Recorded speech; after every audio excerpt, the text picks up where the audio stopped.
Back in 1882, folks used to say you could measure a person's worth faster than you could sell a horse. I reckon most of us know what it feels like to be looked at and looked past, to stand in a room full of people and feel invisible. This is a story about a woman who spent her whole life being passed over, not because she was unkind, not because she was lazy, but because she was fat, and in a small Texas town. That was enough to make her worthless. Her name was Eliza Reed, on the hottest day of August. She stood on a wooden platform in the town square. The smell of dry horse manure hung thick in the air. Flies buzzed lazy circles. Sweat trickled down the necks of men who would not meet her eyes. The auctioneer mopped his brow. "Who'll take her?" Silence. "Before we continue, please leave a like and subscribe. Let me know which city you're watching from. Now, let's get back to the story." A voice cut through the heat. "How much?" Eliza's head snapped up. A man stood at the edge of the crowd, tall. Dust caked on his boots. A wide-brimmed hat shadowing his face. Lines carved deep around his eyes. His voice carried no mockery. The auctioneer blinked. "Sir, the debt. How much to clear it?" Whispers rippled through the square. Eliza felt her pulse thicken in her throat. She knew this trick. Someone would bid low. Laugh. Walk away. She had seen it before. $42, the auctioneer said. Plus the labor contract, 3 years. The stranger reached into his coat, pulled out bills, counted them onto the table without a word. The auctioneer handed him the contract, a single page, yellowed, her name scratched across the top in faded ink. The man looked at it, then he tore it in half. The sound, that dry rip of paper, seemed louder than anything Eliza had ever heard. She stopped breathing. The 2 pieces drifted down, landed in the red dust at her feet. "What in tarnation?" someone shouted. The stranger did not answer. He turned to Eliza, extended his hand. "Can you walk?" She stared at his palm, calloused, steady. Her legs moved before her mind caught up. She stepped down from the platform, clutching the one thing she had brought, her father's Bible. The leather cracked, the binding loose. The stranger led her to a wagon at the end of the street. 2 horses stood in the shade, flicking flies with their tails. He helped her up onto the bench, then climbed beside her. The reins snapped, the wheels groaned. The town began to shrink behind them. Eliza's throat felt like sand. She forced the words out. "You'll regret this." He did not look at her. His eyes stayed on the road ahead, on the dust rising in pale clouds around them. "Maybe," he said. "Nothing else." The Bible pressed hard against her ribs. Inside it, folded into the back cover where she had sewn it years ago, was a piece of paper she had never shown anyone. Her father's handwriting. His signature. She did not know if it still mattered. But as the wagon carried her away from everything she had known, one question circled in her mind like a hawk over empty land. Who was this man, and what did he really want? The sun had begun to bleed into the horizon when the wagon crested the final ridge. Eliza saw it then, a small wooden house, sitting alone in a stretch of dry land. No neighbors. No fences marking where property ended and wilderness began. Just the house, a leaning stable, and acres of cracked earth stretching toward the hills. The man pulled the horses to a stop. A dog emerged from beneath the porch, old, gray around the muzzle. It did not bark. only watched with clouded eyes as the wagon wheels settled into silence. "Ember," the man said. The dog's tail moved, slow, tired. He climbed down, walked to Eliza's side of the wagon, offered his hand again. She did not take it. She climbed down herself, her shoes hitting the hard-packed dirt with a dull thud. The Bible stayed pressed against her chest. Ember approached, sniffed her knuckles. The nose was dry, warm. The tail wagged once more. Then the dog turned and limped back toward the shade. "This way," the man said. He walked toward the house. Eliza followed 3 steps behind. The inside smelled of pine wood and dust, and something else kerosene. Maybe. From the lamp sitting cold on the table. A single room served as kitchen and sitting area. Iron stove in the corner. Black with years of use. Wooden table with 2 chairs. The surface scarred by knife marks.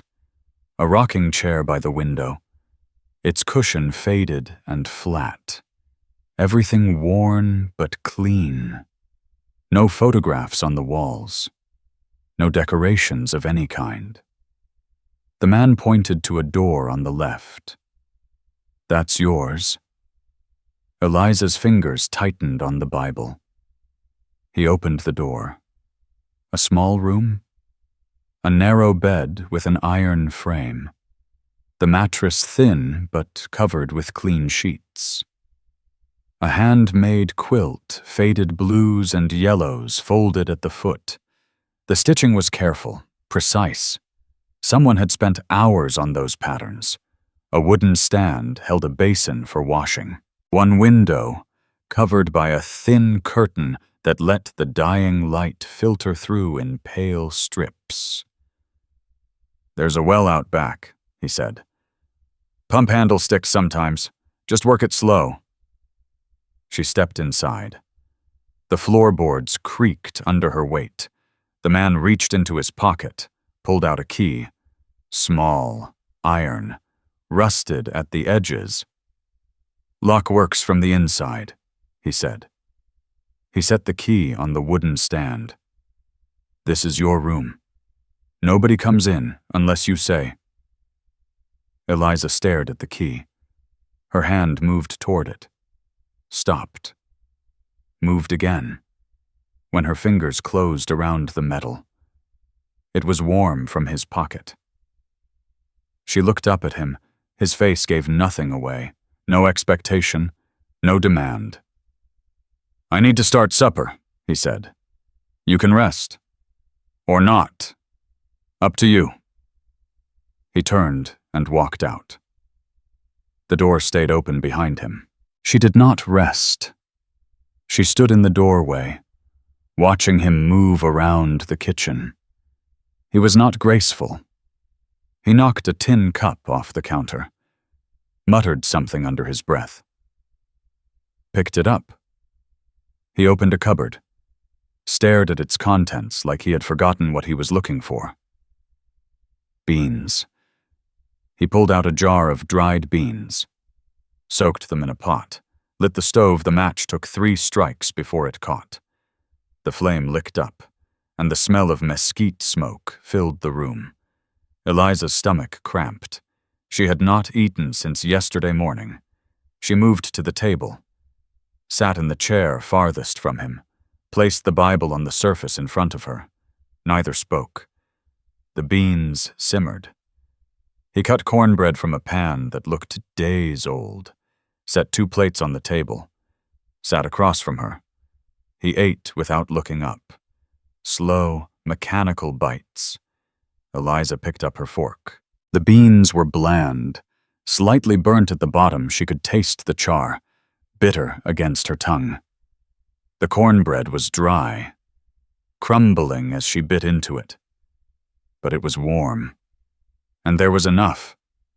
She ate everything. When her plate was empty, she set down her fork. "Why?" He stopped chewing. "Why did you do it?" she asked. Buy my contract. Tear it up. Bring me here." He wiped his mouth with the back of his hand, looked at his plate. Not at her. "Because selling folks like livestock is something animals do, not men. That's not a real answer.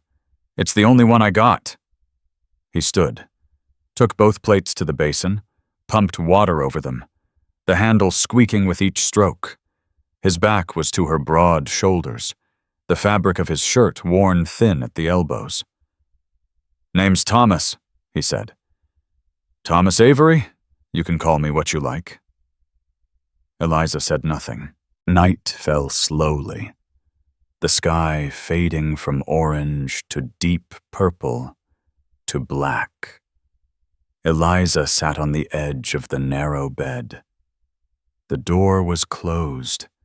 The key had turned in the lock with a sound like a small bone cracking. She was alone. Through the window, stars emerged one by one. The crickets grew loud, their song rising and falling like breathing.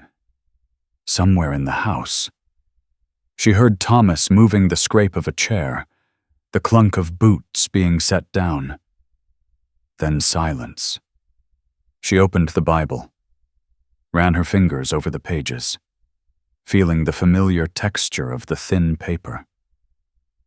Her father's handwriting filled the margins notes, prayers, dates she did not understand. Her eyes found a verse he had underlined. Psalm 27. "The Lord is my light and my salvation. Whom shall I fear?" She read it twice. 3 times. The words settled into her chest, loosening something tight. In the back cover, folded into a square no bigger than her palm, the document she had hidden for 6 years remained untouched, his will. She did not unfold it tonight.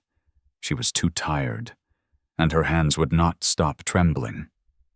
The quilt smelled of cedar and something else, something floral. Lavender, maybe. Someone had made this blanket with care. Someone had chosen these colors, measured this fabric, stitched these patterns by hand. Who Thomas lived alone. Ember was his only companion. But this quilt was not made by a man who burned beans and struggled with matches. Eliza lay back on the bed, pulled the quilt to her chin, stared at the ceiling. Who had lived here before? The question settled into her chest like a stone, and in the silence of that small room, she heard it a sound from somewhere deeper in the house. Not footsteps, not Thomas moving, a drawer opening, and then, so soft she almost missed it, the unmistakable sound of a man weeping. 3 weeks. Eliza woke before the sun, as she had every morning since arriving. The habit was older than memory Aunt Bertha's house, then Marcus's, where sleeping past dawn meant a day without food. But here, no one pounded on her door, no one shouted. The only sound was Ember scratching at the porch boards and the first birds calling from the scrub brush beyond the stable. She lay still for a moment, staring at the ceiling. The cracks in the wood had become familiar, the way the light crept through the curtain, turning from gray to gold, the smell of cedar from the quilt she pulled to her chin each night. Her room. The thought still felt like wearing someone else's shoes. She rose, washed her face in the basin. The water was cold. Drawn from the well the night before, it numbed her fingers, tightened the skin on her cheeks. She dressed in the same calico dress, washed twice now, the fabric softer from the lye soap she had found in the kitchen cupboard. The Bible sat on the nightstand. She touched its cover, a ritual now, like her mother used to do each morning. Then she unlocked the door and stepped into the main room. The stove was cold. Thomas had not yet woken. His door across the room, near the front, remained shut. Eliza stood in the kitchen, uncertain. The first morning, she had waited, sat at the table with her hands folded until he emerged, started the fire, made coffee. She had eaten what he gave her and said nothing. The second morning, the same. By the third day, her fingers had itched. She knew stoves. She knew fire.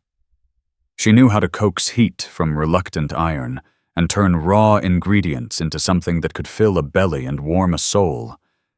But it was not her kitchen, not her food, not her place.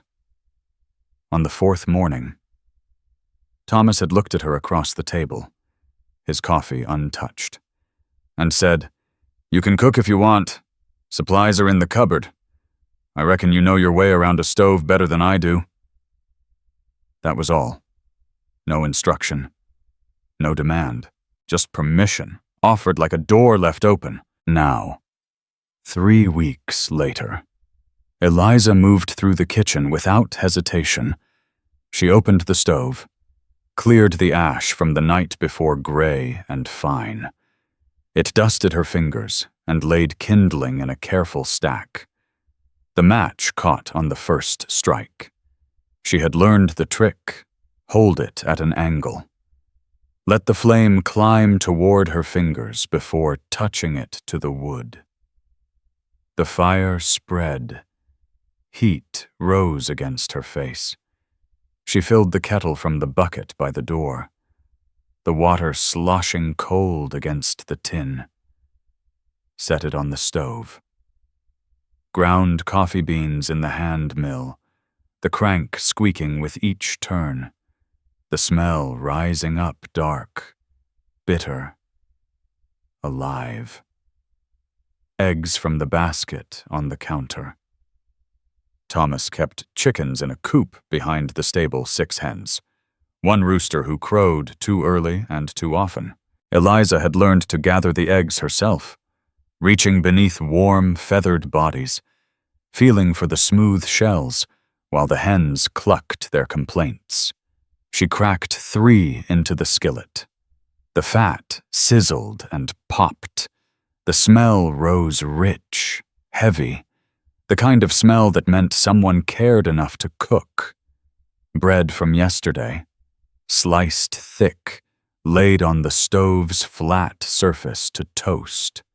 She watched it brown, flipped it with a fork, watched the other side. The edges crisped and darkened. The kettle whistled. She poured water over the grounds, let it steep in the tin pot Thomas used. Steam curled up, carrying that coffee smell through the whole room. The door across the room opened. Thomas emerged, shirt untucked, suspenders hanging at his sides. His hair was flattened on one side, standing up on the other. He squinted at the light coming through the window, rubbed his jaw where gray stubble had grown overnight. He stopped when he saw the table. 2 plates, 2 cups, steam rising from both. Eliza stood by the stove, the spatula still in her hand. Neither spoke. Thomas walked to the table, sat down, picked up his fork.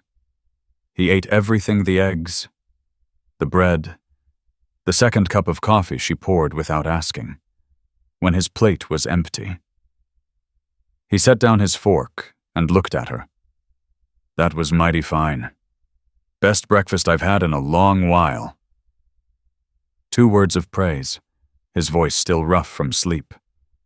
Eliza nodded, sat across from him, ate her own breakfast. The eggs were better than his had ever been. She allowed herself to notice that. After the dishes were washed, Eliza at the basin, Thomas drying with a cloth that had seen better years. He spoke again. "You ever ride a horse?" Eliza's hands stilled in the water. Soap bubbles popped against her wrists. "No, sir." "Out here. You need to know how to get around. Town's 8 miles. Can't always take the wagon." She turned to face him. Water dripped from her fingers onto the floor, darkening the wood. "I don't know how. That's why I'm asking if you want to learn." His face showed nothing. No expectation, no pressure.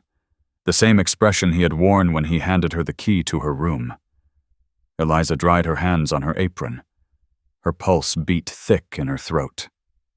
"All right," she said. And the mare was brown, with a white blaze down her nose. Her name was Penny, short for Penelope, Thomas said, though he did not say why. Eliza stood at the stable door, watching the horse shift in her stall. The smell hit her first hay and manure and animal sweat, thick and warm. Penny's eyes were large, dark, watching her back. "She's gentle," Thomas said. "Had her 12 years, never thrown anyone who didn't deserve it." He led the mare out into the yard. The saddle was old, the leather worn smooth at the seat, cracked at the edges. It smelled of oil and dust and years of use. He tightened the cinch, checked the stirrups. "Come here." Eliza approached. Her legs felt heavy, reluctant. The horse was enormous, taller than her, wider, muscled beneath the dusty coat. Penny's ears flicked forward, then back. Her tail swished at flies. "Put your hand here." Thomas guided her palm to the mare's neck. The coat was warm, coarse, the hair prickling against her skin. She could feel the pulse beneath, slow, steady, strong. "She can feel if you're scared," Thomas said. "Horses know. So breathe. Slow." Eliza breathed. In, out. The trembling in her hand did not stop, but it softened. "Left foot in the stirrup. Grab the horn. Pull yourself up." She tried. Her foot found the stirrup, the leather creaking under her weight, but her arms would not lift her body. She hung there, awkward, the saddle groaning, Penny shifting beneath her. Her face burned, the old familiar shame her body failing her. Too heavy, too slow, too much. "Again," Thomas said. His voice was not unkind. She dropped down, tried again. Her arms burned, her thighs screamed. On the 4th try, she made it. She sat in the saddle, breathing hard, gripping the horn with both hands. The ground seemed very far away. Penny stood still, patient. Her ears relaxed. "Good," Thomas said. He handed her the reins, showed her how to hold them loose, not tight, the leather rough against her palms, how to press with her knees to guide the horse, how to sit back when she wanted to stop. "Walk her around the corral. Slow." Eliza pressed her knees. Penny moved forward. The motion was strange, rolling, uneven, her hips rocking with each step. Her thighs ached where they gripped the saddle. Sweat ran down her back, soaking into her dress, around the corral. Once, twice. Her hands cramped on the reins. Her back ached. Her legs shook, but she did not fall. Thomas watched from the fence, arms crossed, saying nothing. On the 5th lap, Eliza let go of the horn, just for a moment. Her hands hovered over the leather, ready to grab, but she did not need to. She was riding. That evening, they sat on the porch. The sun had dropped behind the hills, leaving the sky streaked with orange and purple and deep red. Ember lay between them. his gray muzzle resting on his paws, his eyes half closed. Thomas rocked slowly in his chair. The wood creaked with each motion, a steady rhythm like a heartbeat. Eliza sat in the other chair. She had not known there were two until tonight. The air had cooled. Crickets sang from the brush. Somewhere far off, a coyote called one long, wavering note that faded into silence. "Where did you come from?" Thomas asked. "Before." Eliza watched the colors fade from the sky.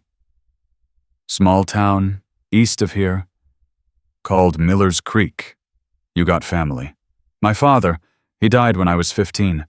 My mother a year later." She paused. The words came easier now than they used to. "After that, my aunt took me in. Her son Marcus." Thomas nodded, did not ask more. The crickets filled the silence. Ember's ear twitched at something Eliza could not hear. She thought about asking him the same question: where he came from, who he had been, why he lived alone on this dry land with only a dog and a horse for company. But the quiet felt fragile, like thin ice over deep water. She let it be. The stars came out, one by one. The rocking chair creaked.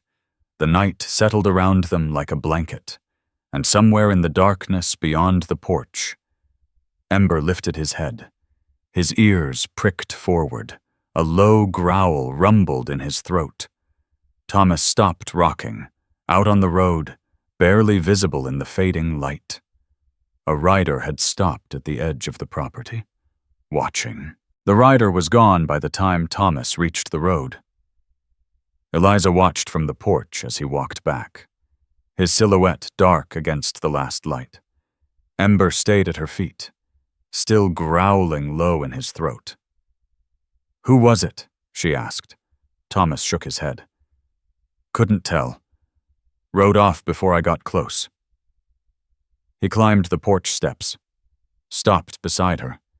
Both of them stared out at the empty road, the dust settling where hooves had churned it. "Probably nothing," Thomas said. "Travelers pass through sometimes." But his voice carried a tightness she had learned to recognize, a sound that meant he did not believe his own words. The next morning, clouds rolled in from the west. By noon, the sky had turned the color of a fresh bruise, purple and gray and swollen with rain. Thunder rumbled in the distance, low and steady, like a giant clearing its throat. Eliza stood at the window, watching the first drops hit the dust.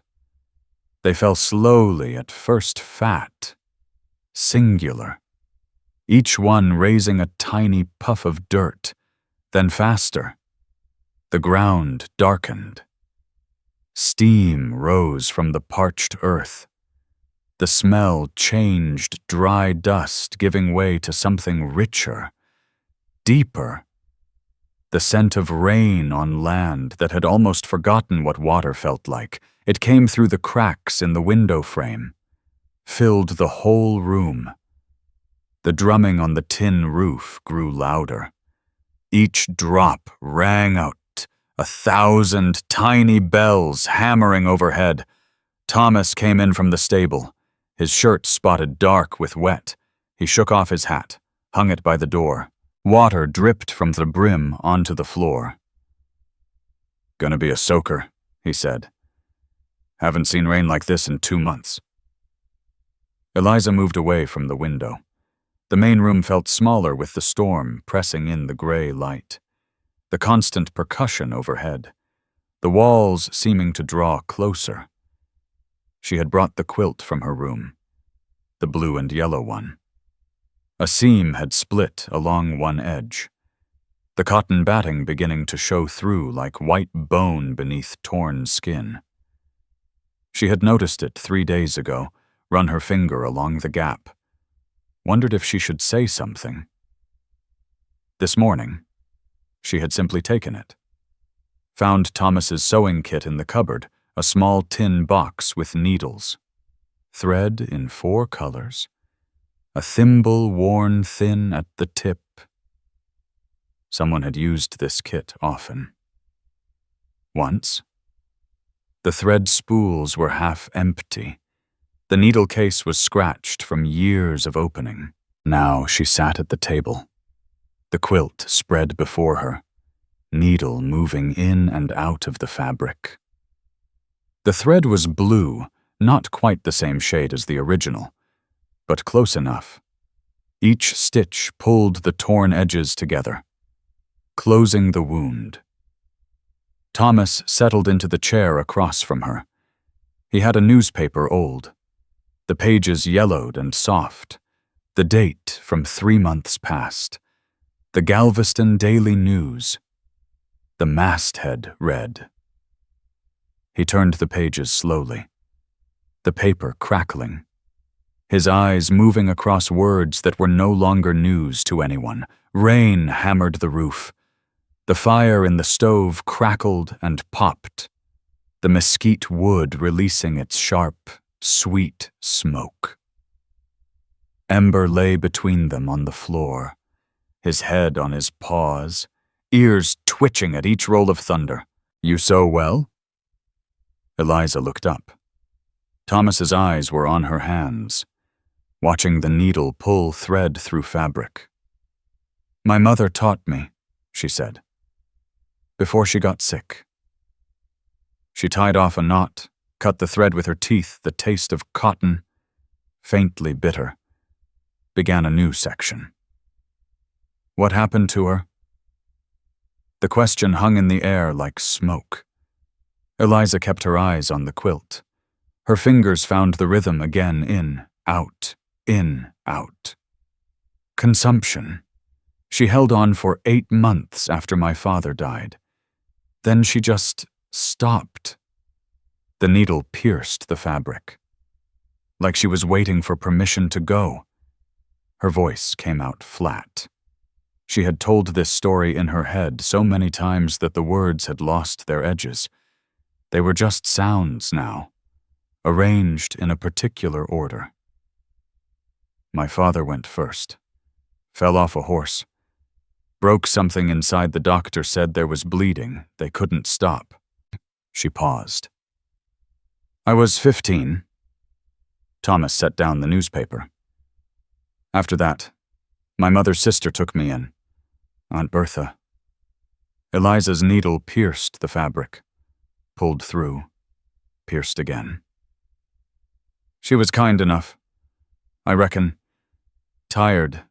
Her husband had left years before. She had a son from her first marriage, Marcus. She did not say his name the way she said other names. It came out harder, sharper. Aunt Bertha died 2 years later. Her heart gave out one night. Just like that. Then it was just me and Marcus in that house. The rain roared against the roof. Eliza kept sewing. He said I owed him for the food his mother had given me, for the roof over my head. Her hands did not tremble. Her voice did not shake. She had learned long ago to tell these things without feeling them. He'd lock me in the root cellar when I talked back. Sometimes for a day, sometimes 2. No food, no light, just the dark and the smell of rotting potatoes and the sound of rats in the corners. Thomas's chair creaked. I learned to be quiet, Eliza said. I learned to do what he said. But it was never enough. Nothing I did was ever enough. She looked up, met his eyes. That's how I ended up on that platform. He sold my debt to the county, said I'd stolen from him. She shrugged a small motion, barely visible. Maybe I did. I ate his food. I slept under his roof. I reckon that counts as stealing to some folks. The storm intensified. Lightning flashed, turning the room white for one sharp instant. Thunder followed close now, shaking the windows in their frames. Ember whined and pressed closer to Thomas's leg. Thomas stood, walked to the stove, added wood to the fire, though it did not need it. The flames licked up around the new logs, sending sparks dancing. "I'm sorry," he said. His back was to her. "What he did to you, you didn't do it. Doesn't mean I can't be sorry it happened." He turned. His face was different now, not the careful blankness she had grown accustomed to. Something beneath it, showing through, something raw. Eliza folded the quilt, set her hands on top of it. "You told me your name that first night," she said. "Thomas Avery. But you didn't tell me anything else." He returned to his chair, sat heavily. "No," he said, "I didn't." The rain filled the silence between them. Eliza waited. "Her name was Mary," Thomas said. The words came out rough, like they had been locked away too long and had rusted in the dark. "We were married 11 years, built this place together, every board, every nail. She planted those roses out front, the ones that died when the drought came. Said we needed more color." He almost smiled. Almost. Mary was always saying that. More color, more flowers, more life. His hands rested on the table. Large hands. Calloused. The knuckles scarred. They were still now. Too still. The fever came fast. One day she was fine feeding the chickens, singing that hymn she liked, the one about the river. The next morning she couldn't get out of bed. Eliza did not speak. "I rode to town for the doctor. Took 4 hours, the road was washed out from a storm, just like this one." His voice cracked. He cleared his throat, but it did not help. "By the time we got back, she didn't know me anymore. She was calling for her mother. Her mother, who'd been dead 20 years. A sound escaped him, not quite a sob, not quite a breath. Something caught between, "She passed that night. I was holding her hand, and she was calling for someone who wasn't there." The rain drummed on, the fire crackled. Ember lifted his head, looked at Thomas, whined softly. "I had money," Thomas said. "I had land. I had everything a man's supposed to have." His hands curled into fists on the table. "And I couldn't save her. Couldn't do one blessed thing but watch her go." His shoulders shook. He turned his face away, but Eliza could see the wetness on his cheeks, the way his jaw clenched against the grief that had waited 3 years to spill out. She did not think. Her hand moved on its own. She reached across the table, laid her fingers on his forearm. The fabric of his sleeve was rough, the muscle beneath it tense as wire. She said nothing. There was nothing to say. Thomas did not pull away. He sat there, shoulders heaving, tears falling. Her hand warm and steady on his arm. Outside. The storm raged. Inside. 2 people who had been broken by loss sat together in the silence, and the silence held them both. The rain stopped near evening. Eliza stood at the window, watching the clouds part. The land looked different after the storm, darker, richer, steam rising from the soil in thin wisps. The air smelled clean, washed, new. Thomas had gone to check on the horses. She could see him near the stable, moving bales of hay that had gotten wet. His movements were slower than usual, heavier.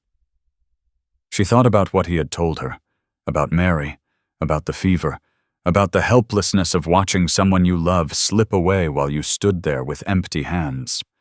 She thought about her own losses, her father, Her mother, the years stolen by Marcus, the childhood she would never get back, the woman she might have become if life had been kinder.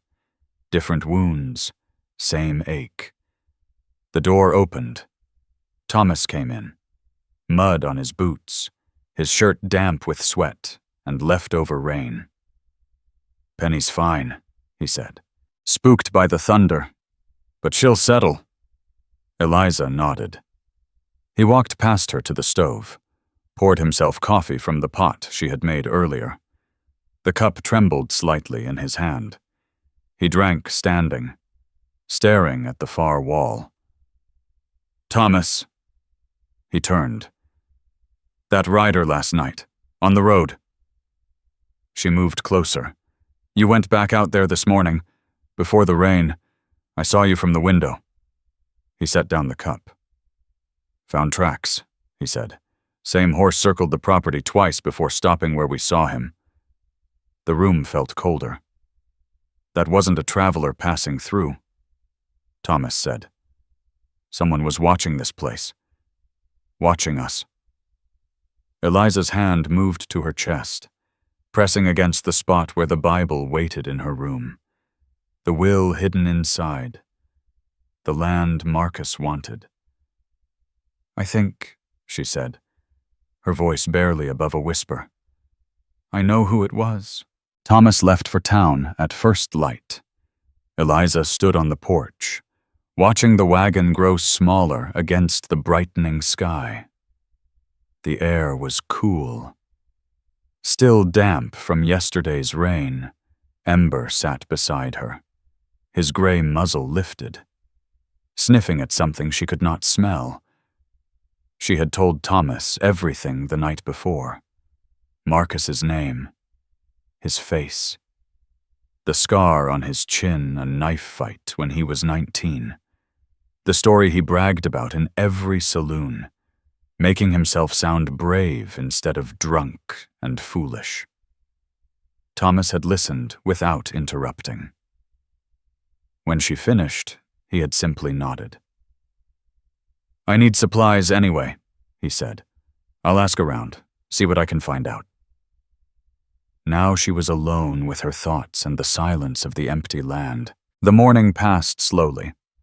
Eliza cleaned the kitchen, scrubbed the table until her arms ached and the wood grain showed pale beneath the years of stains, swept the floors, though they did not need sweeping, fed the chickens, gathered 4 eggs still warm from the hens, smooth against her palms, stood in the coop doorway watching them peck at the ground, their heads bobbing, their small eyes stupid and content. Busy hands, quiet mind. That was the trick her mother had taught her. It did not work today. Every sound made her flinch. The creak of the stable door swinging in the wind, a mockingbird landing on the roof, its claws scratching the tin, Ember's sudden bark at a lizard skittering across the dust. She kept seeing Marcus's face, the way his lips curled when he smiled, the expression never reaching his eyes, the way his boots sounded on the floor outside the root cellar, slow, deliberate. Each step meant to remind her that he held the key. By noon, her nerves were raw as scraped hide. The wagon appeared on the road just past 2 o'clock. Eliza saw it from the window, a dark shape against the pale dust, moving steadily toward the house. She gripped the windowsill, knuckles white, until she recognized the shape of Thomas's hat, the particular way he held the reins with one hand while the other rested on his knee. She was on the porch before the wagon stopped. Ember bounded past her, barking once, twice. Thomas climbed down. His face told her everything before he spoke a single word. "It's him," she said, not a question. Thomas tied the horses to the post, took his time with the knot, his fingers moving slow and careful. When he turned to face her, His jaw was set hard. Walter pulled me aside soon as I walked in the store. Said a man came through yesterday, asking questions. Walter ran the general store in town, a heavy-set man with kind eyes and a memory for faces. He had nodded at Eliza the one time Thomas brought her to buy fabric for a new apron. Had not stared, had not whispered. She remembered that. What kind of questions? Her voice sounded strange to her own ears. Too thin. Too tight. Wanted to know if anyone had seen a woman named Eliza Reed. Tall man. Walter said, dark hair, scar on his chin. Right here. Thomas touched his own jaw, tracing a line from the corner of his mouth toward his ear. Eliza's stomach dropped. The porch seemed to tilt beneath her feet. Said he was family. Thomas continued. Said he was looking to bring her home. The word home curdled in her throat like spoiled milk. Walter didn't tell him anything. Said he didn't know any Reed family around these parts. But the man was asking others too. The blacksmith, the woman who runs the boarding house. Thomas paused. Someone might talk. Eliza sank onto the porch step. The wood was rough against her palms, still damp in the shaded spots where the sun had not reached. He found me. The words came out as a whisper. I don't know how, but he found me. Thomas sat beside her, not close enough to touch, but close enough that she could feel his presence solid, steady, like the posts that held up the porch roof. Tell me about him, Thomas said. Everything, she told him. Her voice came out flat and steady, the way it always did when she talked about Marcus, like she was telling someone else's story. Marcus Holloway, Aunt Bertha's son from her first marriage. He had been 23 when Eliza came to live with them, a grown man with a taste for whiskey and a talent for making money disappear. He worked odd jobs when he felt like it, which was not often. Spent most of his time at the saloon or in the company of men who laughed too loud and looked at women too long. When Aunt Bertha died, everything changed. He said the house was his now, Eliza said. Said I could stay if I earned my keep. I thought he meant cooking and cleaning. Chores. She picked at a splinter on the step, working it loose with her thumbnail. But it was never enough. The floors weren't clean enough. The food wasn't hot enough. The fire wasn't bright enough. The splinter came free. A tiny bead of blood welled up on her thumb. When I talked back, he'd lock me in the root cellar. First time was overnight. Second time was 2 days. She wiped the blood on her dress. I stopped talking back. Thomas said nothing. His hands rested on his knees, the knuckles white. Then he started talking about marriage. Eliza's mouth twisted around the word. Not because he wanted me. He made that plenty clear. But my father's land 40 acres east of Miller's Creek, with water rights to the river. Marcus figured if he married me, he could claim it. You refused. I refused. She almost smiled. Almost. That's when he sold my debt to the county, told the clerk I'd stolen from him, that I owed back wages for all the years his mother fed me. She shrugged. And here I am. The wind picked up, carrying the smell of sage and dust and something else rain. Maybe. Building again in the west. The land, Thomas said. Your father's 40 acres. Does Marcus have a claim to it? He forged papers, said my father died without a will, so the property went to the nearest male relative, him, through Aunt Bertha. Eliza looked at Thomas. But my father did have a will. He wrote it himself. Had it witnessed by the preacher and the schoolteacher. Gave it to me the week before he died. And you still have it. It's in my Bible, sewn into the back cover. Her hand moved to her chest, pressing against the spot where the book waited in her room. "I've carried it for 6 years. Marcus searched my things 100 times and never found it." Thomas was quiet for a long moment. A hawk circled overhead, its shadow passing across the yard. "What do you want to do?" he asked. The question settled into her like a stone dropped into still water. What did she want? For 6 years. She had wanted only one thing to survive: to get through each day without the cellar, without Marcus's hand on her arm, without the cold certainty that she would die alone and forgotten in that house. She had survived. She had escaped. But surviving was not living. Eliza stood, walked to the edge of the porch, looked out at the land, Thomas's land, dry and difficult and honest. A place where the sun rose and set, and nobody lied about what the day would bring. Behind her, she heard Thomas rise, heard his boots on the boards, felt him stop a few feet away, waiting. "I spent 6 years running," she said. Her voice was stronger now, steadier. "Running in my head, even when my body couldn't move, always looking for a way out, always waiting for the next blow to fall." She turned to face him. "I'm tired of running." Thomas met her eyes. Held them. "This is my home now," Eliza said. The words surprised her not because they were untrue, but because she had not known she believed them until she said them out loud. "You gave me that. A room with a lock. A key that belongs to me. I'm not letting Marcus take that away." Thomas nodded slowly. His face was calm, but something burned beneath it, something fierce and quiet. "Then we face him," he said. Together. They spent the rest of the afternoon preparing. Not for a fight, Thomas made that clear. Violence would only give Marcus what he wanted. A reason to bring the law down on them.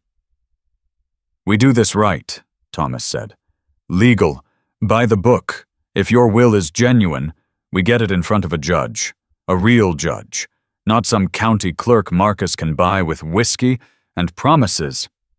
He knew a lawyer in Austin, a man named Garrett who had helped him years ago. When a cattle company tried to claim his water rights, honest, Thomas said, "Expensive, but honest." "I have money saved," Eliza said. "From before, my father." Thomas shook his head. "Keep it. This is my fight now, too."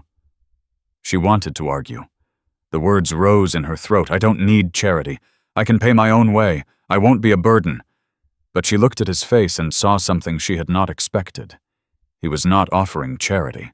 He was offering partnership. "All right," she said. "But when this is over, I pay you back. Every cent." Thomas almost smiled. "Fair enough." Night came slowly. They ate supper in the kitchen, beans and cornbread again. The smell of it filling the room. Familiar now. Comforting. The lamp cast warm light across the table, pushing the shadows into the corners. After the dishes were cleared, Eliza went to her room, retrieved the Bible from its place on the nightstand.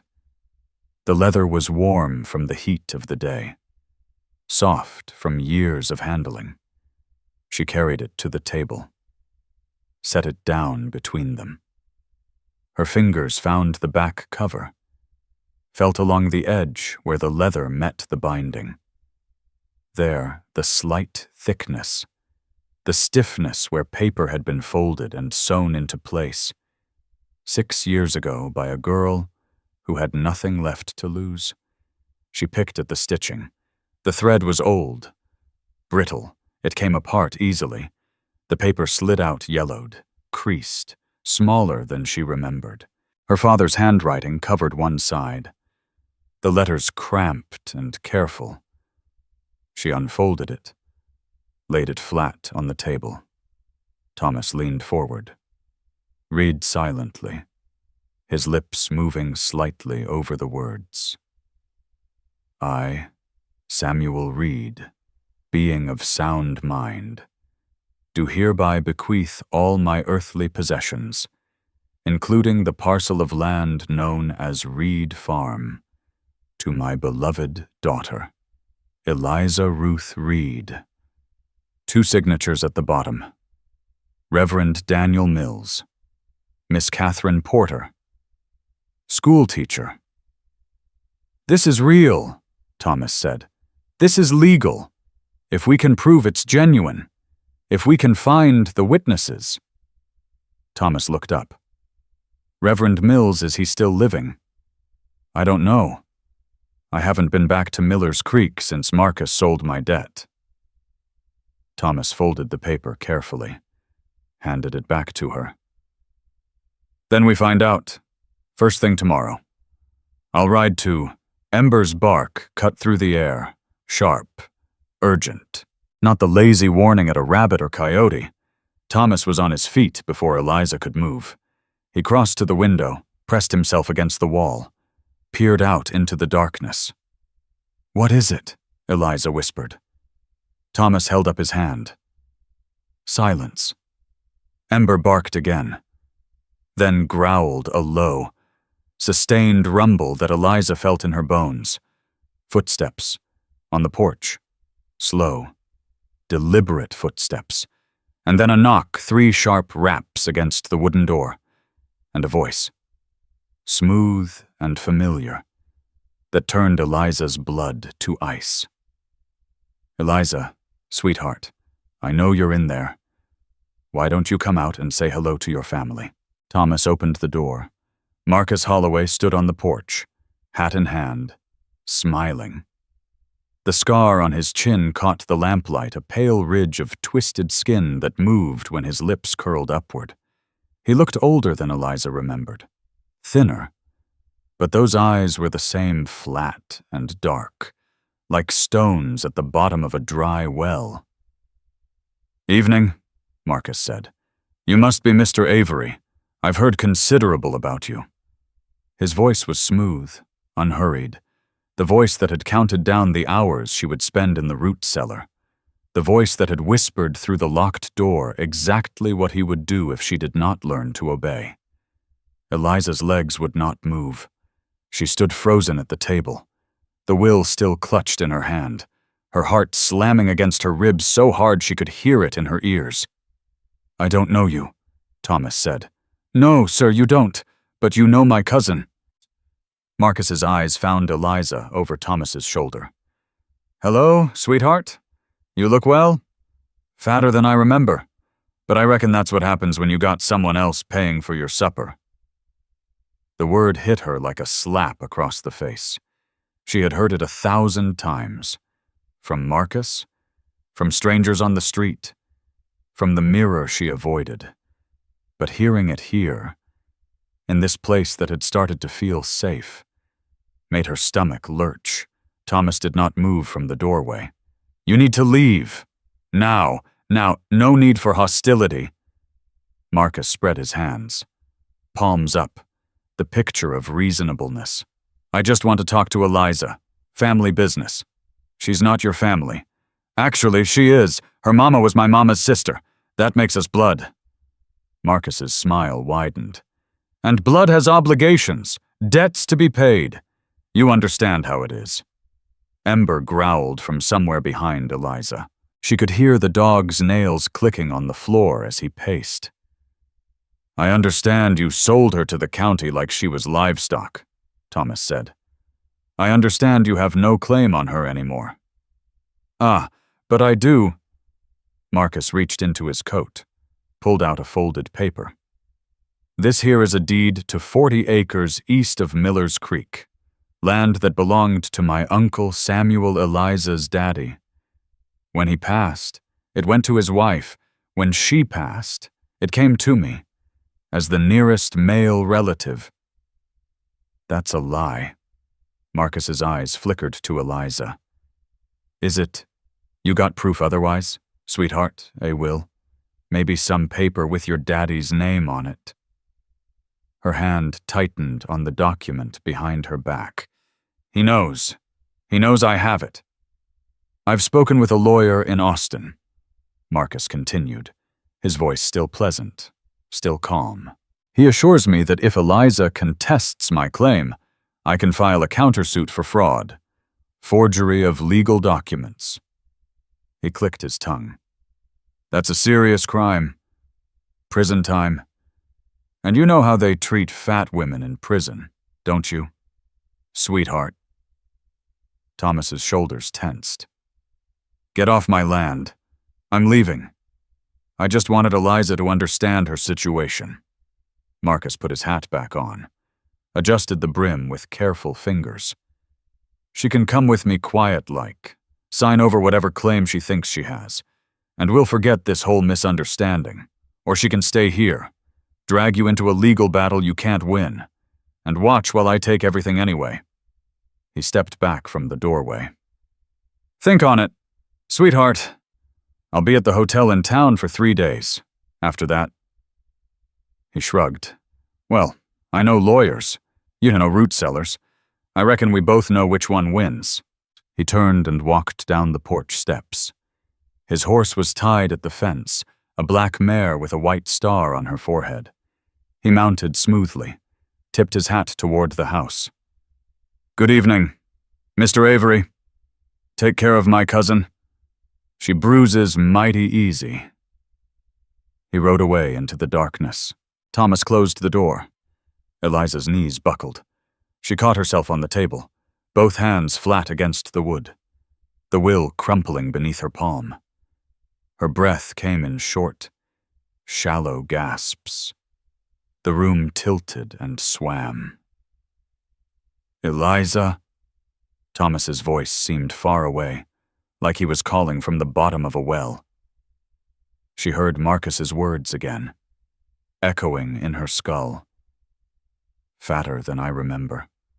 Bruises easy. Root cellars. She was back there, in the dark.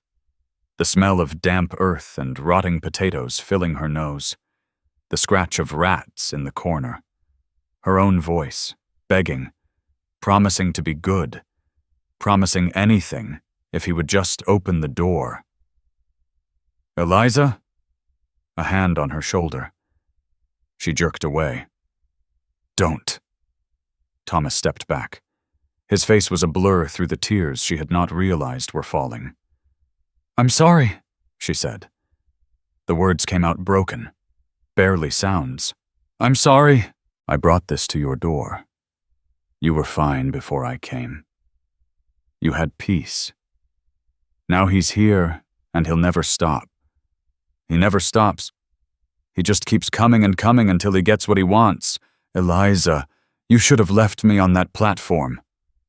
She was shaking now, her whole body trembling like a horse after a hard run. Everyone else was smart enough to see it. They looked at me and saw what I was. A burden, a problem, something to be gotten rid of. That's not... It is true. She looked up at him, and the pity in his eyes made her want to crawl into the ground and disappear. I'm not worth fighting for. Thomas, I'm not worth anything. Marcus was right. He was always right. I'm fat and ugly and worthless, and the only thing I'm good for is causing trouble for folks who try to help me. The words poured out of her like poison from a lanced wound. Years of them. Every cruel thing Marcus had ever said. Every whisper from townspeople. Every look of disgust from strangers who did not know her name, but knew enough to turn away. She believed them. All of them. Thomas said nothing. Eliza wiped her face with the back of her hand. Snot and tears smeared across her skin. She looked down at herself, the faded calico dress, the broad hips, the thick arms, the body that had never been anything but a target. I'll leave in the morning, she said. Her voice was flat now. Empty. Before he comes back, that way he'll follow me. Not you. She walked past Thomas toward her room. Did not look back. She did not sleep. She sat on the edge of the bed, the Bible in her lap, staring at the wall. The will lay on the nightstand, useless, worthless, just like her. What had she been thinking? That she could fight Marcus, that a piece of paper would stop a man who had spent years tearing her apart piece by piece. He would win. He always won. She found paper in the nightstand drawer. A pencil. Its tip, worn dull. Wrote slowly, her hand cramping around each letter. Thomas, I am sorry for the trouble I have caused you. You have been kinder to me than anyone, but I cannot let Marcus hurt you on my account. I am leaving tonight. Please do not follow. Eliza. She folded the note, placed it on the pillow, packed her few belongings into the cloth bag, the spare dress, a comb, a handkerchief, the will. She left the Bible. It was too heavy, and she did not deserve its comfort anymore.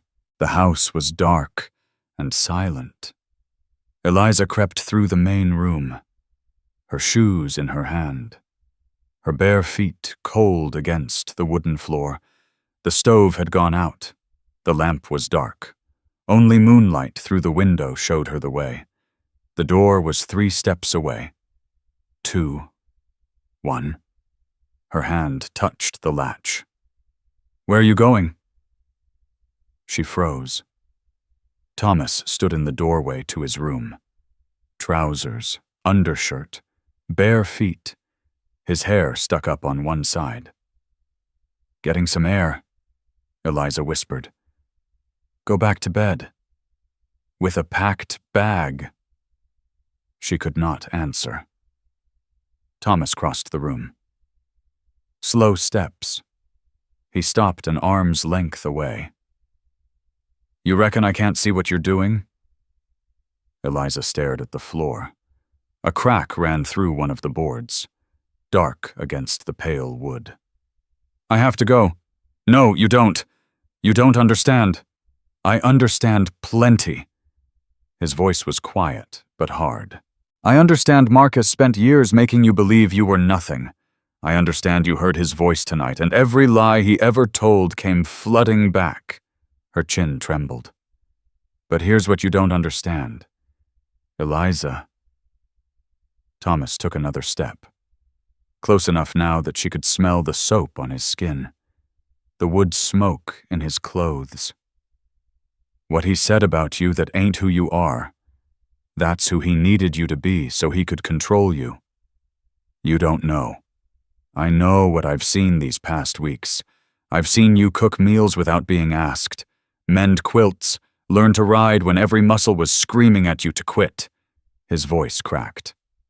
I've seen you sit with me while I wept for a woman 3 years dead. You think someone worthless does that? Tears spilled down her cheeks. That takes more grit than most men I've known, Thomas said. And I've known a fair number.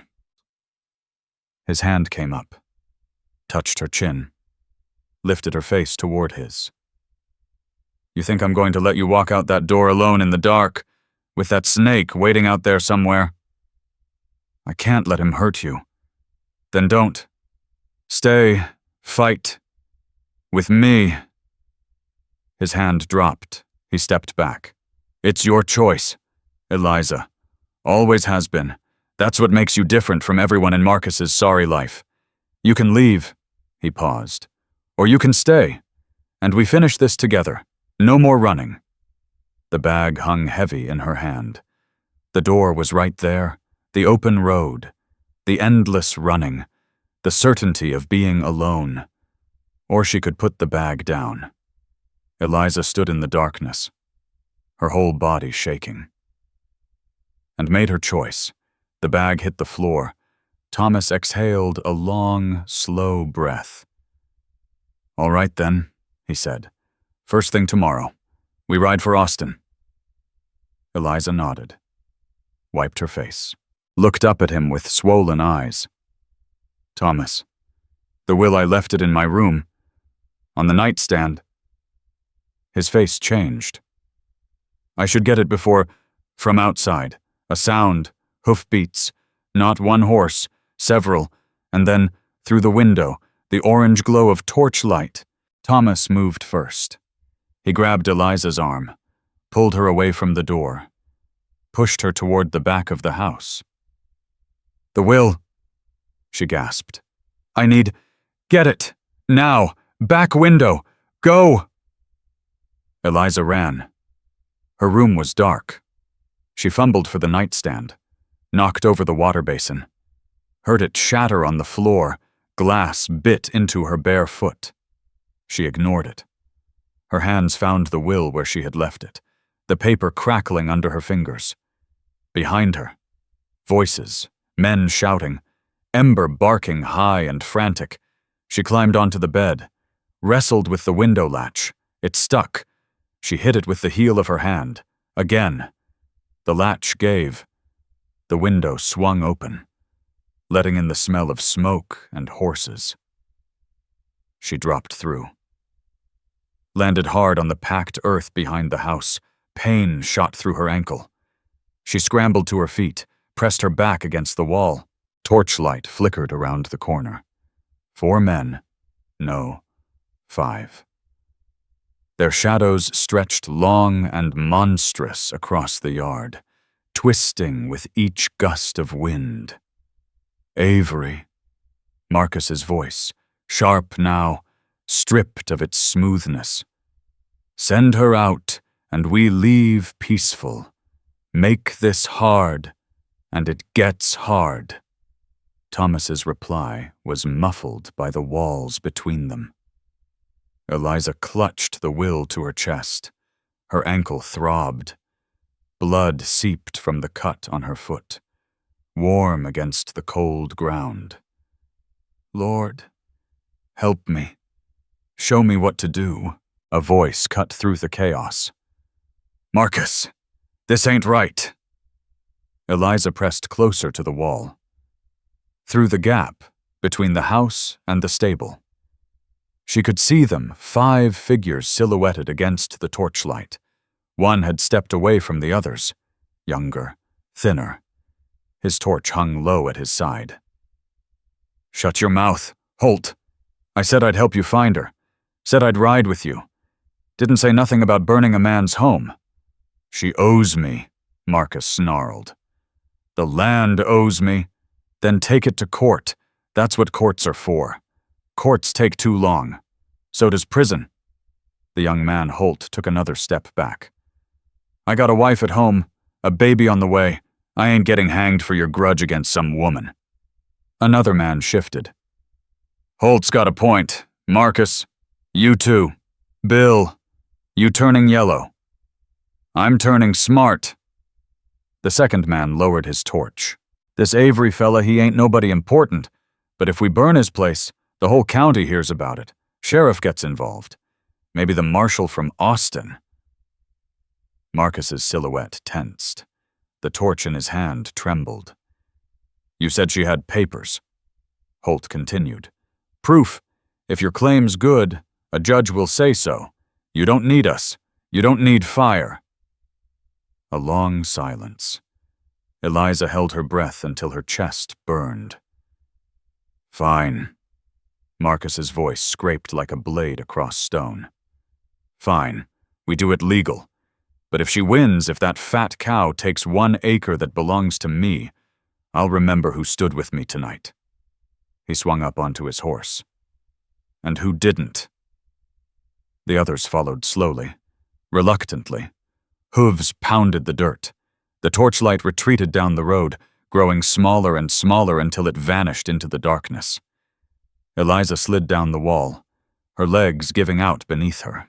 The will was still in her hand, damp with sweat, crumpled at the edges, but intact. The courthouse stood at the center of town, a wooden building with a false front, that made it look bigger than it was. Eliza climbed the steps beside Thomas. Her ankle was wrapped in cloth. The cut on her foot had been cleaned and bandaged, but every step sent pain shooting up her leg. She did not limp. She would not give Marcus that satisfaction. Inside, the room was already crowded. Wooden benches lined both sides, filled with townspeople who had come to watch. The smell hit her first tobacco juice in the spittoons, sweat from bodies packed too close, the sharp bite of lye soap on the floor. A ceiling fan turned slowly overhead, pulled by a rope that ran down to a boy sitting in the corner, back and forth, back and forth. It did nothing for the heat. The judge's bench stood at the front, a raised platform of dark wood, the American flag hanging limp beside it. Behind the bench sat a man in his 60s, white-haired, spectacles perched on a nose that had been broken more than once. His black robe hung loose on thin shoulders. Judge Harlan Crawford. Thomas had told her about him on the ride over. 30 years on the bench, fair, Thomas said. Harder to buy than most. Marcus sat on the right side of the room. He wore a gray suit, the buttons polished bright. His hair was slicked back with oil. The scar on his chin caught the light through the window, making it look almost deliberate, a mark of distinction rather than drunken stupidity. He smiled at Eliza as she took her seat. She looked away. "All rise." Chairs scraped, bodies shuffled. The fan kept turning. "Be seated." Judge Crawford settled into his chair, adjusted his spectacles, peered at the papers before him. "We are here on a claim filed by Mr. Marcus Holloway of Miller's Creek regarding 40 acres known as the Reed property." His eyes found Eliza. "Miss Eliza Reed contests that claim. Is that correct?" "Yes, Your Honor." Her voice came out thin. She cleared her throat. Marcus's lawyer stood a thin man with a pointed beard and a voice like a rusty gate. "Your Honor, the matter is simple. Samuel Reed died in 1876 without a valid will. His wife Martha died the following year, also intestate. Under Texas law, the property passed to the nearest male relative, my client. He produced a document, handed it to the clerk, who passed it to the judge. This is the deed, transferred to Mr. Holloway in 1879. Properly witnessed and notarized, Judge Crawford examined the paper. His face gave nothing away. "Miss Reed, do you have evidence to support your claim?" Eliza stood. Her legs trembled beneath her dress. "I do, Your Honor."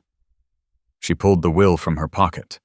The paper was wrinkled now, stained with sweat and dirt, one corner torn. But the words were still clear. Her father's handwriting, cramped and careful. "This is my father's will, written in his own hand, witnessed by Reverend Daniel Mills and Miss Catherine Porter." A murmur rippled through the room. The thin lawyer was on his feet. "Your Honor, this is clearly a forgery. My client searched Miss Reed's belongings after her parents passed. No will was ever found." "Because I hid it." Eliza's voice was stronger now. "I sewed it into the binding of my father's Bible the night before he died. He told me to keep it safe, no matter what." "A convenient story," the lawyer sneered. "With no way to verify." "The witnesses are dead or gone," Marcus cut in. "Reverend Mills passed 3 years ago. Miss Porter moved away. Nobody can prove that paper is real." Judge Crawford held up his hand. "Mr. Holloway, you will address the court through your counsel, or not at all." Marcus's jaw tightened. He sat back. The judge looked at the will, looked at Eliza. Miss Reed, without the witnesses. Actually, said a voice from the back of the room, Miss Porter is right here. Every head turned. A woman stood in the doorway, gray-haired, thin, her face weathered by years of sun and wind. She wore a traveling dress, dusty from the road, and carried a small carpet bag in one hand. I'm Catherine Porter, she said. I was the school teacher in Miller's Creek in 1875. I witnessed Samuel Reed's will, and I'll swear to that on any Bible you put in front of me. The room erupted. Marcus was on his feet, shouting. His lawyer tried to object, his voice lost in the noise. The spectators buzzed and whispered and craned their necks to see. Judge Crawford pounded his gavel. Order, order in this court. Silence fell slowly, reluctantly. Miss Porter walked down the aisle. She moved stiffly, like her joints pained her, but her back was straight as a fence post. She stopped beside Eliza. I read about this hearing in the Austin newspaper, she said. Took me 3 days on the stagecoach to get here. She looked at Eliza, really looked, the way nobody had looked at her in years. You've grown, child, but I'd know Samuel's daughter anywhere. You have his eyes. Eliza's throat tightened. Your Honor, Miss Porter continued. Samuel Reed was a good man, a God-fearing man. He loved his daughter more than life itself. He made that will because he knew, she shot a look at Marcus, that there were those who would try to take what was rightfully hers. This is ridiculous, Marcus snarled. She's lying. They're both Mr. Holloway. Judge Crawford's voice cut like a whip. One more outburst and I will have you removed from this courtroom. Marcus's face flushed red. He sat down heavily, his hands clenched on his knees. The judge examined the will again, compared it to Marcus's deed, looked at Miss Porter over the rim of his spectacles. Miss Reed, he said, do you have anything else to add? Eliza stood. The room was silent. Every eye pressed against her, curious, skeptical, waiting for her to fail. She thought of the root cellar, the darkness, the years of being told she was nothing. She thought of Thomas, who had torn up a contract and given her a key. She thought of her father, who had loved her exactly as she was. Your Honor, she said, I am not a lawyer. I don't have money or important friends. All I have is this paper, and my word, and a woman who traveled 3 days to tell the truth. Her voice did not waver. Marcus Holloway has called me fat. He has called me worthless. He locked me in cellars and sold me like property. She turned to face the crowd, and for the first time in her life, she did not look away from their stares. But I am not worthless. I am Eliza Ruth Reed, daughter of Samuel Reed, and that land belongs to me. My father left it to me, not to Marcus, to me. She turned back to the judge. That's all I have to say. Judge Crawford removed his spectacles, cleaned them with a cloth, put them back on. The silence stretched like a held breath. The will presented by Miss Reed appears genuine, he said finally. The testimony of Miss Porter confirms its authenticity. The deed filed by Mr. Holloway in 1879 claims intestate succession, but if a valid will existed at the time of death, that claim is fraudulent. He looked at Marcus. I am ruling in favor of Miss Eliza Reed. The 40 acres known as Reed Farm are hereby restored to her possession, effective immediately. The gavel came down. This court is adjourned. The room burst into noise voices, movement, the scrape of benches.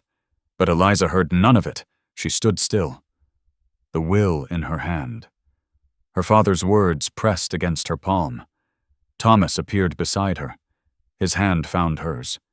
Squeezed once. "You did it," he said. She looked up at him, nodded, could not speak. Miss Porter embraced her thin arms, surprisingly strong.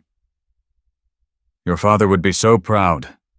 Child, so proud." They walked out of the courthouse together, Eliza. Thomas, Miss Porter. The sunlight hit her face, warm and bright. The crowd parted to let them pass, and at the edge of the street, Marcus stood alone. His lawyer was gone. The men who had ridden with him were gone. He stood with his hands at his sides, his face pale with fury. The sheriff stepped up beside him, a tall man with a gray mustache and tired eyes. "Mr. Holloway," the sheriff said, loud enough for everyone to hear. "I reckon it's time you headed back to Miller's Creek. Nothing left for you here." Marcus did not move. His eyes found Eliza. She met his gaze. Did not flinch. Did not look away. For a long moment, neither spoke. Then Marcus turned, walked to his horse, and rode away without a word. Eliza watched him go until he disappeared around the bend in the road. It's over, she thought, but somewhere deep inside, a small voice whispered, "Is it?" The wagon rattled over the last ridge as the sun began its slow descent toward the hills. Eliza saw the house, first small, weathered, sitting alone in that stretch of dry land. The same house she had arrived at weeks ago, not knowing what waited inside. The same leaning stable, the same cracked earth stretching toward the horizon. But it looked different now. The windows caught the amber light and threw it back like gold. Smoke curled from the chimney where someone Walter's wife, Thomas said, had come by to keep the stove warm while they were gone. Ember appeared from beneath the porch. His tail wagged slow at first, then faster, his whole body swaying with the effort. He barked once, twice, then bounded toward the wagon with more energy than Eliza had ever seen from him. Thomas pulled the horses to a stop. Eliza climbed down before he could help her. Her ankle protested, but she ignored it. She crouched in the dust, let Ember press his muzzle against her hands, felt the rough warmth of his tongue on her fingers. "Good boy," she whispered. "Good boy." Miss Porter climbed down from the back of the wagon, where she had ridden on a pile of blankets. She stretched her back, winced, looked around at the property. "It's peaceful out here," she said. "I can see why you like it." Thomas came around the wagon. "Not much to look at, I reckon." "I wasn't talking about looks, Mr. Avery." Miss Porter smiled a small, knowing expression. "I was talking about the feeling. Some places just feel right." Eliza stood, brushed the dust from her dress, looked at the house at the porch where she and Thomas had sat watching the stars, at the window of her room, at the stable where Penny waited. Home. The word settled into her chest like something warm. Miss Porter stayed for supper. She sat at the table while Eliza moved around the kitchen, watching with the same sharp eyes that had once caught students passing notes in class. "You've learned your way around this place," she said. "Thomas has been patient with me." "I wasn't talking about Thomas teaching you." Miss Porter folded her hands on the table. "I was talking about you making it yours." Eliza paused at the stove, looked around the kitchen, the dried herbs she had hung by the window, the dish towel she had embroidered during the long evenings, the arrangement of cups and plates that she had reorganized to suit her own hands.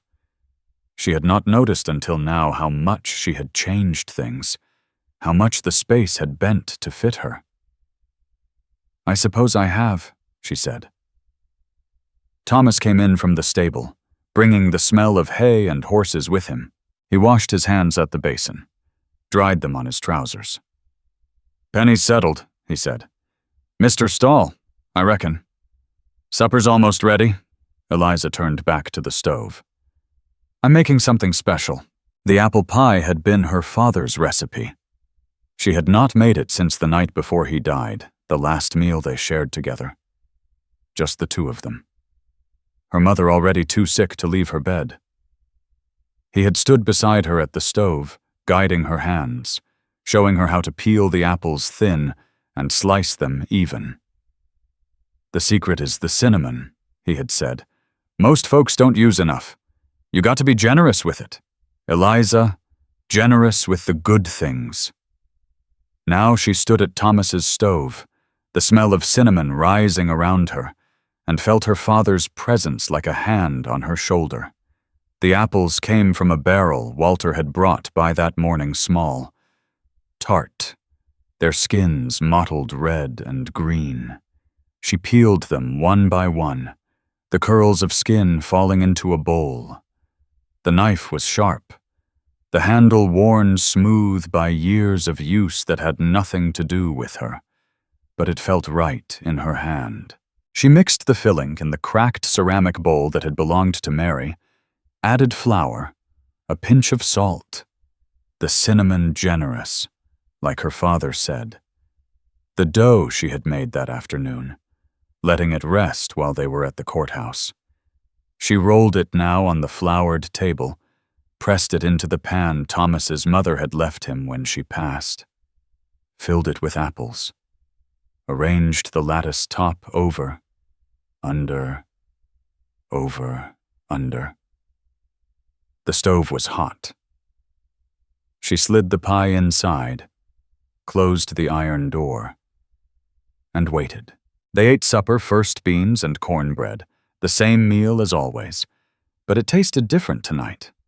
Richer, fuller, like the food itself knew something had changed. Miss Porter told stories about Miller's Creek the way it used to be, before Eliza's parents died. The church socials and barn dances, the summer picnics by the river, the way Samuel Reed used to make everyone laugh with his terrible jokes. "Your father was the worst joke teller in 3 counties, Miss Porter said, but he told them with such joy that you couldn't help but laugh anyway." Eliza smiled. She had forgotten that about him, the jokes, the laughter, the way his whole face lit up when he made someone smile. "I miss him," she said. The words came out easier than she expected. "Of course you do, child."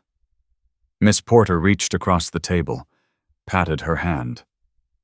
"That's what love is, missing someone even when the missing hurts." Thomas was quiet through the meal.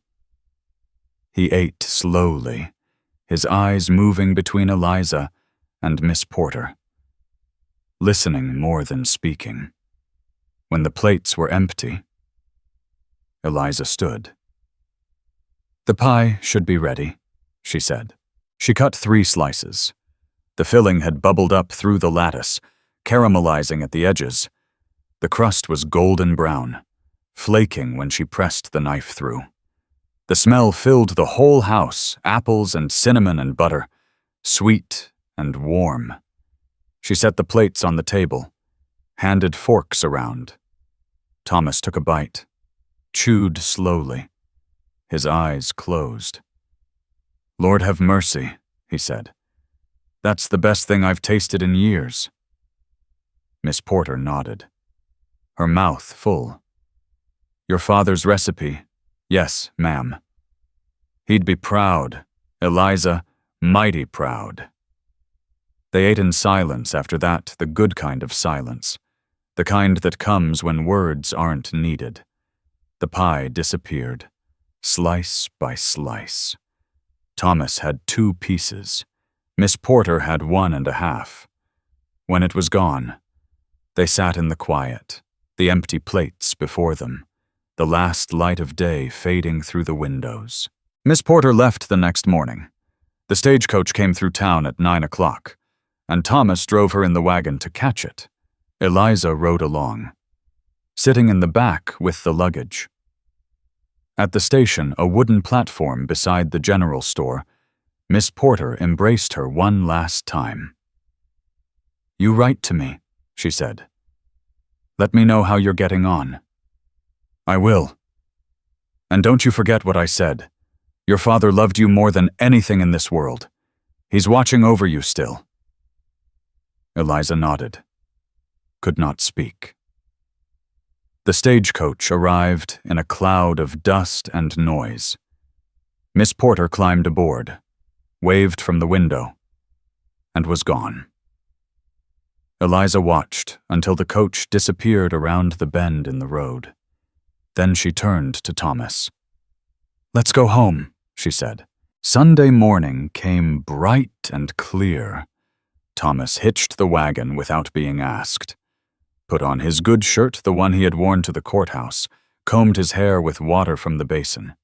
Eliza wore the new dress he had bought her in town, dark blue, with small white flowers. She had hemmed it herself, taken it in at the waist. It fit now like it had been made for her. The church was small, white clapboard, a steeple with a bell that rang across the valley. The congregation was smaller still. Maybe 30 people gathered in the wooden pews. They stared when Eliza walked in. She felt their eyes on her, curious, assessing. The fat woman from the auction, the stranger who had come from nowhere. But then Walter's wife smiled and waved. The blacksmith nodded. An old woman in the front pew scooted over to make room. Eliza sat down. Thomas settled beside her. The hymn books were worn, the pages soft from years of handling. The preacher spoke about forgiveness, about starting over, about the grace that finds us even when we think we're lost. Eliza listened, let the words wash over her. When the service ended, people came up to shake her hand, to welcome her, to say they had heard about the trial. And wasn't it something? And she must come to the church social next month. She said yes to everything, smiled until her face ached. On the ride home, Thomas was quiet. "You all right?" Eliza asked. "I was just thinking." He kept his eyes on the road. "Haven't been to church since Mary died. Felt strange, going back? Good strange or bad strange?" He considered. "Good, I reckon. Like finding something you forgot you lost." That evening, they sat on the porch. The sun dropped behind the hills, painting the sky in shades of orange and pink and deep purple. Ember lay between them, his gray muzzle on his paws, already asleep. Thomas rocked in his chair. The wood creaked with each motion, a steady rhythm. Familiar now. Comforting. Eliza rocked beside him. The quilt was draped over her shoulders, Mary's quilt, the one she had mended that rainy afternoon. The blue and yellow squares glowed in the fading light. "Eliza," she turned her head. Thomas was looking at her. His face was half in shadow, half lit by the last of the day. "That first day," he said. "When I bought your contract, you said I'd regret it."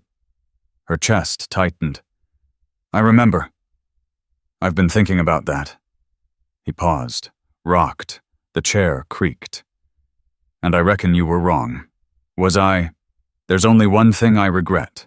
His voice was quiet, steady. "I regret I didn't find you sooner." The words hung in the air between them. Eliza's eyes burned. She blinked, felt tears spill down her cheeks. "Thomas, I'm not asking for anything," he said quickly. I know you've been through more than any person should. I know you need time, but I wanted you to know.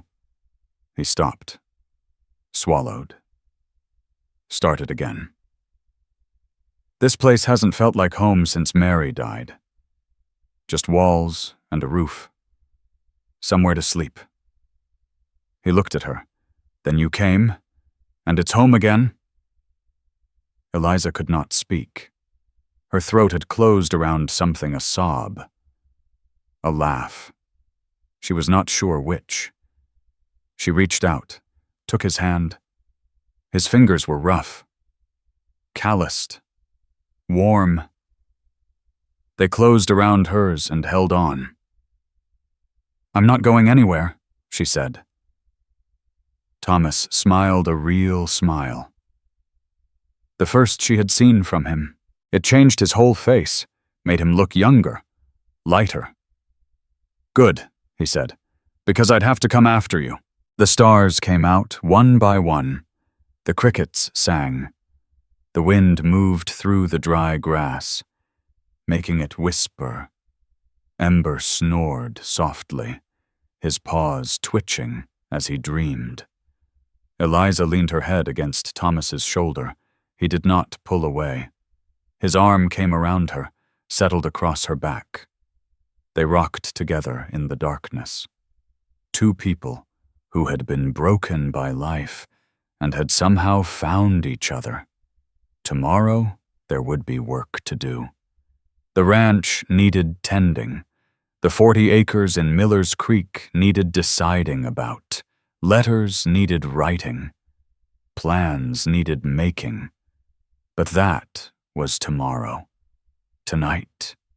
There was only this, the porch, the stars, the warmth of another person beside her, the feeling of being exactly where she was supposed to be. Home. Not a place. A person. Eliza closed her eyes, let the peace settle into her bones, and somewhere in the darkness, she could have sworn she heard her father's voice. Carried on the wind. That's my girl. The end. I told you this story because I needed to hear it myself. We spend so much of our lives believing what others say about us.